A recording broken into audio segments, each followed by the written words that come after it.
Hello दोस्तों, स्वागत है आपका आपके अपने YouTube चैनल स्टडी विथ एजे में। इसमें आज की वीडियोज़ में हम देखते हैं कि आपका ये कक्षा 11वीं का वार्षिक परीक्षा 2022-23 जो 2023 में अभी आपकी वार्षिक परीक्षा चल रही है। आज आपका हिंदी का पेपर था। इसमें कैसे प्रश्न आए थे और उनके आंसर क्या हैं, आज हम इसके आंसर शीट देखते हैं, आंसर की देखते हैं कि कौन कौन से आंसर आपके इसमें सही थे। और बच्चों एक बात बता दूं, मैंने इससे पहले पेपर से पहले आपको 4-5 दिन पहले एक वीडियोस दिया था। मेरी वीडियोस में मैंने डाला था कि हिंदी के महत्वपूर्ण प्रश्न, उसमें से आज के पेपर में कम से कम 80% प्रश्न जो हैं आए हुए हैं। तो आगे भी मैं आपके जो पेपर होने वाले हैं जितने भी 11वीं क्लास के, उन सभी की वीडियोस डाला हूँ महत्वपूर्ण प्रश्नों की। तो चैनल को सब्सक्राइब करके उन प्रश्नों को आप ज़रूर देखें ताकि पेपर में आपसे वो प्रश्न पेपर में बहुत अच्छे से बन सकें और पेपर में आपका बहुत अच्छा नंबर आ सके। तो आपके एग्ज़ाम के लिए मैंने हिंदी के लिए भी बहुत सारी वीडियोस डाला था, 2-3 वीडियोस डाला था। तो उनमें महत्वपूर्ण प्रश्न थे जो आपके आ सकते हैं। मैंने कहा था कि इन प्रश्नों को आप तैयार कर लीजिए जो आपके परीक्षा में बहुत ही महत्वपूर्ण है। तो उनमें से लगभग 80% प्रश्न जो हैं इसमें आए हैं आपके परीक्षा में आज के पेपर में। तो आने वाले पेपर के लिए भी मेरे वीडियोस से आप प्रश्न को ज़रूर से तैयार करना। तो आइए देखते हैं। इसमें वैकल्पिक प्रश्न था आपका, निम्नलिखित प्रश्नों में से सही विकल्प का चयन कर लिखिए। सबसे पहला प्रश्न था चिरागां किसके लिए तय था, है ना। चिरागां किसके लिए तय था, तो इसका सबसे सही उत्तर होगा बच्चों आपका, सबसे पहले प्रश्न का सही उत्तर है चिरागा किसके लिए तय था। तो 100 नंबर इसका सही उत्तर होगा, हर एक घर के लिए तय था। चिरागा जो था हर एक घर के लिए तय था, 100 नंबर इसका सही उत्तर है। दूसरा है जहाँ कारण ना हो पर भी, यानी जहाँ कारण न होने पर भी कार्य का होना बताया जाए वहाँ कौन सा अलंकार होता है। तो वहाँ पे आपका 100 नंबर इसमें सही होगा। विशेषोक्ति अलंकार यहाँ पे होता है कि जहाँ पे कारण नहीं है ना, जहाँ कारण नहीं है फिर भी कार्य का होना वहाँ पे बताया गया है तो वहाँ विशेषोक्ति अलंकार होगा आपका। तो ये आपका 100 नंबर इसमें सही आंसर होगा। अगला प्रश्न है सोने का किला किसकी रचना है। सोने का किला किसकी रचना है, तो ये सत्यजीत राय की रचना है। ये आपका अ नंबर सही आंसर है, सत्यजीत राय सोने के किला इनकी रचना है। अगला प्रश्न था क्षेत्र का तद्भव क्या होगा, तो क्षेत्र का तद्भव होता है बच्चों खेत। 100 नंबर इसमें आपका सही आंसर होगा, खेत है क्षेत्र का तद्भव होगा। अगला प्रश्न है आपका मधुबनी चित्रकला किस प्रांत की है। तो मधुबनी चित्रकला जो है पंजाब की है ना, किसकी है, पंजाब की। और इसमें सही आंसर होगा आपका मिथिला, अ नंबर मिथिला इसमें सही आंसर होगा। पंजाब प्रांत में जो मिथिला है वहाँ पर मधुबनी चित्रकला की जाती है।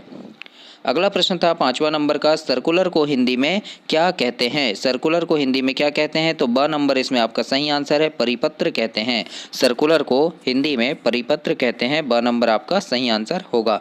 तो ये थे आपके वैकल्पिक प्रश्न। इसके बाद आपका प्रश्न नंबर दूसरा है निम्नलिखित रिक्त स्थान में सही शब्द का चयन कर लिखिए। आइए देखते हैं कौन कौन से इसमें सही आंसर होंगे।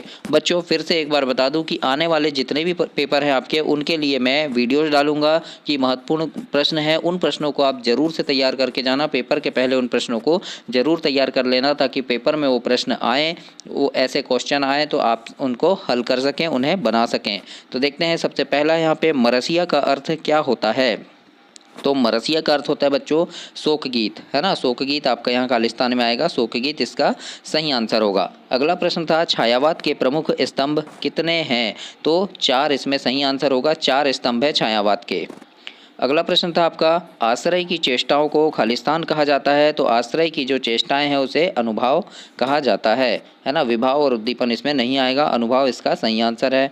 अगला है विदाई विदाई संभाषण व्यंग खालिस्तान पर लिखी गई रचना है, मतलब किस पर लिखी गई थी, लॉर्ड मैकाले पर, कर्जन पर या लॉर्ड डलहौजी पर। तो ये लिखी गई थी बच्चों लॉर्ड कर्जन पर, है ना। ये जो है लॉर्ड कर्जन जो वायसराय थे हमारे, उनके ऊपर लिखी गई ये एक व्यंग था।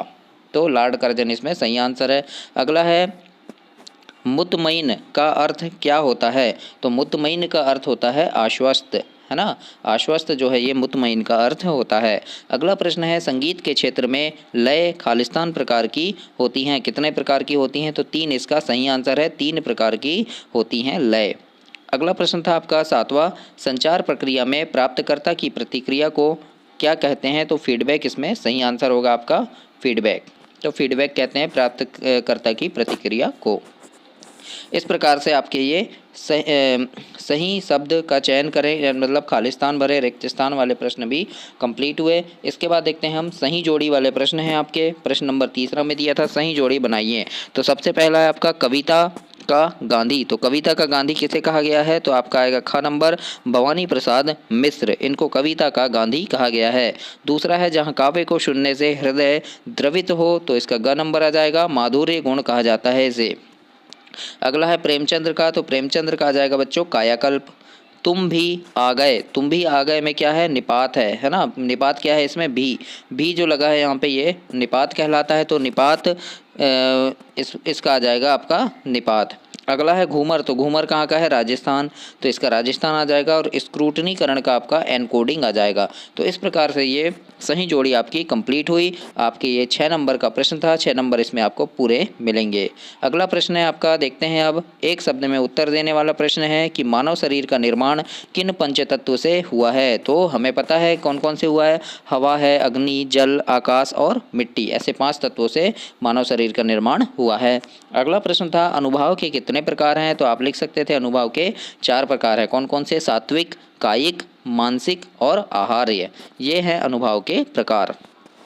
अगला प्रश्न पूछा था भारत मित्र के संपादक कौन है? तो इसमें आएगा बच्चों पंडित हरमुकुंद शास्त्री। पंडित हरमुकुंद शास्त्री जो थे ये भारत मित्र के संपादक थे। भारत मित्र क्या है? एक पत्रिका थी, उसके संपादक मतलब उसका संपादन किसने किया था? तो पंडित हरमुकुंद शास्त्री जी ने किया था। अगला प्रश्न है द्विवेदी युग के प्रवर्तक का नाम क्या है? द्विवेदी युग के प्रवर्तक का नाम था महावीर प्रसाद द्विवेदी। महावीर प्रसाद द्विवेदी जो थे ये द्विवेदी युग के प्रवर्तक थे। अगला है विभाषा किसे कहते हैं? तो इसमें आपको लिखना था कि सामान्य बोलचाल में साहित्य यानी सामान्य बोलचाल में जो प्रयोग होने वाली भाषा है वो विभाषा कहलाती है। या हम लिख सकते थे सामान्य बोलचाल में या सामान्य बोलचाल साहित्य में प्रयोग की जाने वाली भाषा विभाषा कहलाती है। इस प्रकार से आपको 5वां का आंसर लिखना था। इसके बाद है आपका रेजाड़ी, है ना। रेजाड़ी पानी किसे कहते हैं? तो रेजाड़ी पानी क्या कहलाता है? मतलब ऐसा पानी जो वर्षा के माध्यम से भूजल तक चला जाता है। मतलब बारिश जब होती है तो उसके साथ अंदर तो चला जाता है लेकिन भूजल में मिल नहीं पाता है ना। मतलब अंदर जो भूमिगत जल है उसके साथ वो पानी मिल नहीं पाता, तो इसको हम क्या कहते हैं? रेजाड़ी पानी कहते हैं। अगला प्रश्न था अनुस्मारक और स्मरण पत्र में क्या अंतर है? तो आपको लिखना था, एक एक लाइन का लिख देते आप कि अनुस्मारक और स्मरण पत्र। तो स्मरण पत्र अनुस्मारक मतलब होता है कि यानी जब किसी सरकारी पत्र का उत्तर प्राप्त नहीं होता तो उसके संबंध में दूसरा पत्र जो लिखा जाता है उसे हम क्या कहते हैं? अनुस्मारक पत्र कहते हैं। और स्मरण पत्र भी लगभग वैसा ही होता है कि मतलब स्मरण पत्र का मतलब है कि किसी बात या काम को याद दिलाने के लिए जो पत्र लिखा जाता है उसे कहा जाता है स्मरण पत्र। इस प्रकार से आपके एक शब्द में उत्तर दो वाले प्रश्न भी समाप्त हुए। इसके बाद आता है आपका निम्नलिखित कथनों में सत्य असत्य छांटकर लिखिए। सबसे पहला पूछा था पास पंजाबी साहित्य के कवि हैं, तो ये सही है। अगला था तुम बरस लो वो ना बरसे में यमक अलंकार है, तो ये भी सही होगा आपका।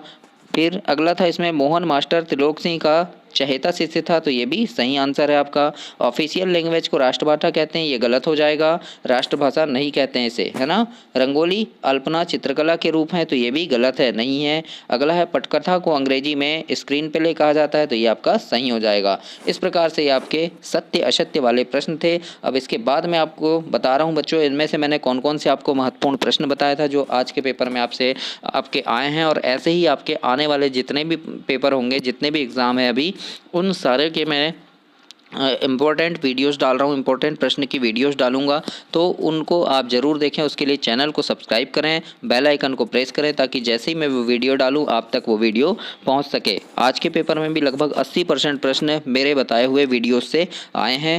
जैसे देखो यहाँ पे मैंने बताया था कि रीतिकाल को कला काल क्यों कहा गया है, ये प्रश्न, तो ये इम्पोर्टेंट बताया था मैंने, तो ये आ गया देखो, है ना। फिर अगला था जैसे यहाँ पे भाषा में झारखंडीपन से क्या आशा है। फिर अगला था कि दोहा छंद का उदाहरण लिखिए, है ना, ये भी बताया था मैंने। प्रबंध काव्य और मुक्त काव्य में अंतर लिखिए, ये भी था आपका 2 नंबर का आया था। अगला था यहाँ पे भारतेंदु युग की 2 विशेषताएँ लिखिए, ये भी मैंने बताया था। तो इस प्रकार से काफ़ी सारे प्रश्न आपके आए थे और आशा करता हूँ कि आपका पेपर बहुत अच्छा बना होगा। मेरी आपके लिए शुभकामनाएं हैं कि आप बहुत अच्छे नंबर से पास हों।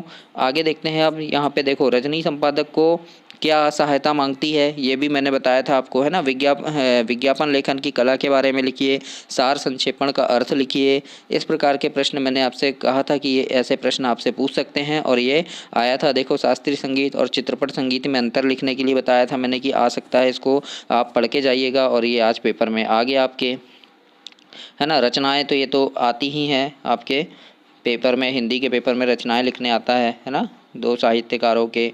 फिर आपका गद्यांश आया था यहाँ पे, है ना। इसी प्रकार से गद्यांश पद्यांश से इनके आपको भावार्थ लिखना था, संदर्भ प्रसंग सहित पूरा, है ना। नगर निगम या नगर पालिका अध्यक्ष को नियमित सफाई न होने पर एक शिकायती पत्र लिखे। इस पत्र की वीडियोस मैंने शॉर्ट में भी डाला था और एक वीडियो भी बनाया था कि नगर पालिका अध्यक्ष को हम किस प्रकार से पत्र लिख सकते हैं, है ना, या कलेक्टर को पत्र लिख सकते हैं कि सफाई नहीं हो रही है। एक सफाई कर्मचारी को, है ना, जो अस्पताल में होते हैं, हॉस्पिटल में जो होते हैं अधिकारी, उनको पत्र लिख सकते हैं। तो इसके लिए भी मैंने एक वीडियो बनाया था, तो आप उन वीडियोस को भी ज़रूर से देखा कीजिए ताकि आपका बहुत अच्छा पेपर बन सके। तो इस प्रकार से आज का पेपर था। देखो, जल ही जीवन है, इसका निबंध आ सकता है, मैंने कहा था आपसे। और विद्यार्थी और अनुशासन का आएगा, ये बताया था मैंने। देखो, आ गया। यानी 2 निबंध मैंने जो बताया था आपको कि इनको पढ़ लेना, तो ऐसे 2 निबंध यहाँ पे आए हुए हैं जो मैंने आपको महत्वपूर्ण वीडियोज़ में दिया था। तो इस प्रकार से बच्चों, ये आज का आपका पेपर था हिंदी का। आशा करता हूँ बहुत अच्छा पेपर आपका बना होगा, बहुत अच्छे नंबर से आप पास होएं।